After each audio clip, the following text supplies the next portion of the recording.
Well, hey everybody, I am the parent to a teenager and a preteen, both boys, both growing.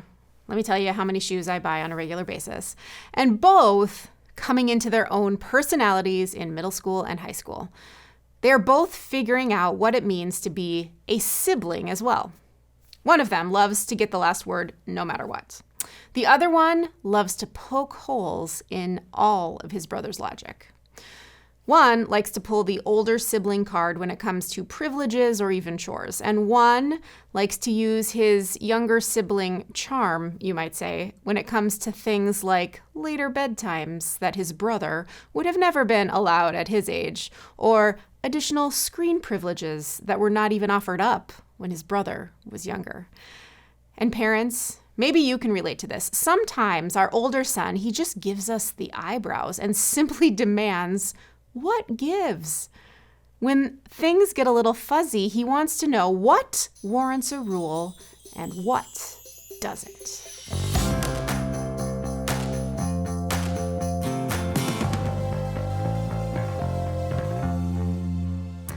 Hey, I'm so glad you're here today. Thank you for being with us as we look together at Romans chapter 13.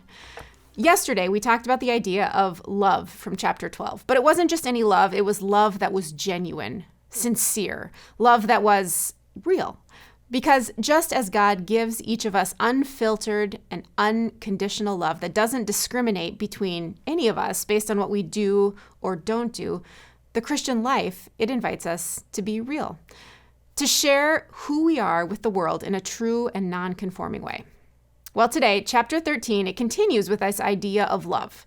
And before I move into the verses that I want to invite you to focus on, I encourage you to look with me at the beginning of chapter 13, because if you're at all like me, you might have paused when you read that first section. In my Bible, that section is titled Submission to Governing Authorities.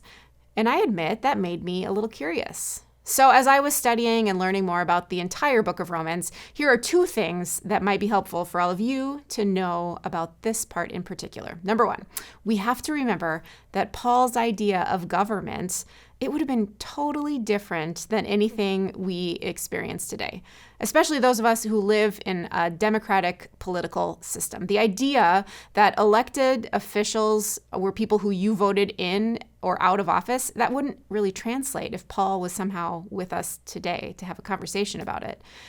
And because of that, I think it's important that we don't overanalyze or read too much into this very first section.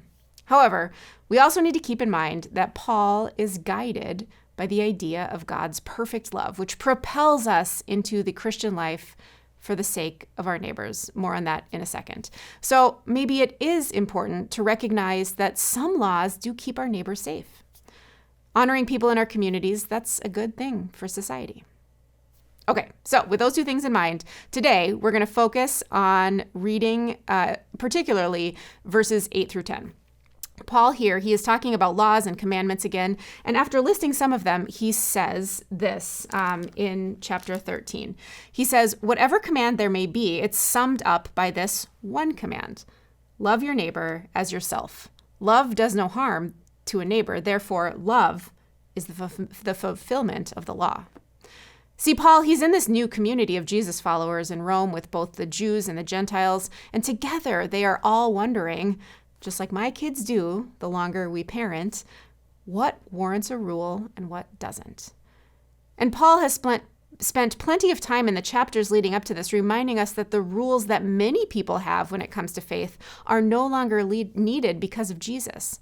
The rules, they don't allow us to somehow get closer to God or earn more from God. The rules sometimes can even be harmful if we approach them with a selfish or self-righteous attitude.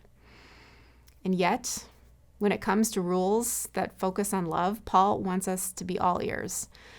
On the cross, Jesus gave us the ultimate act of love. He laid down his life for every last one of us.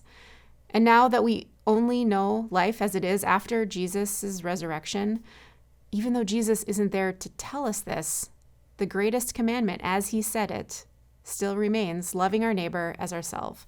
Love is a rule that is always warranted.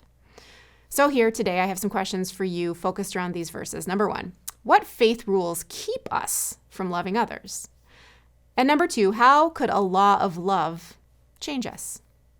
Thanks again for tuning in. We can't wait to see you tomorrow as we tackle Romans 14. See you later.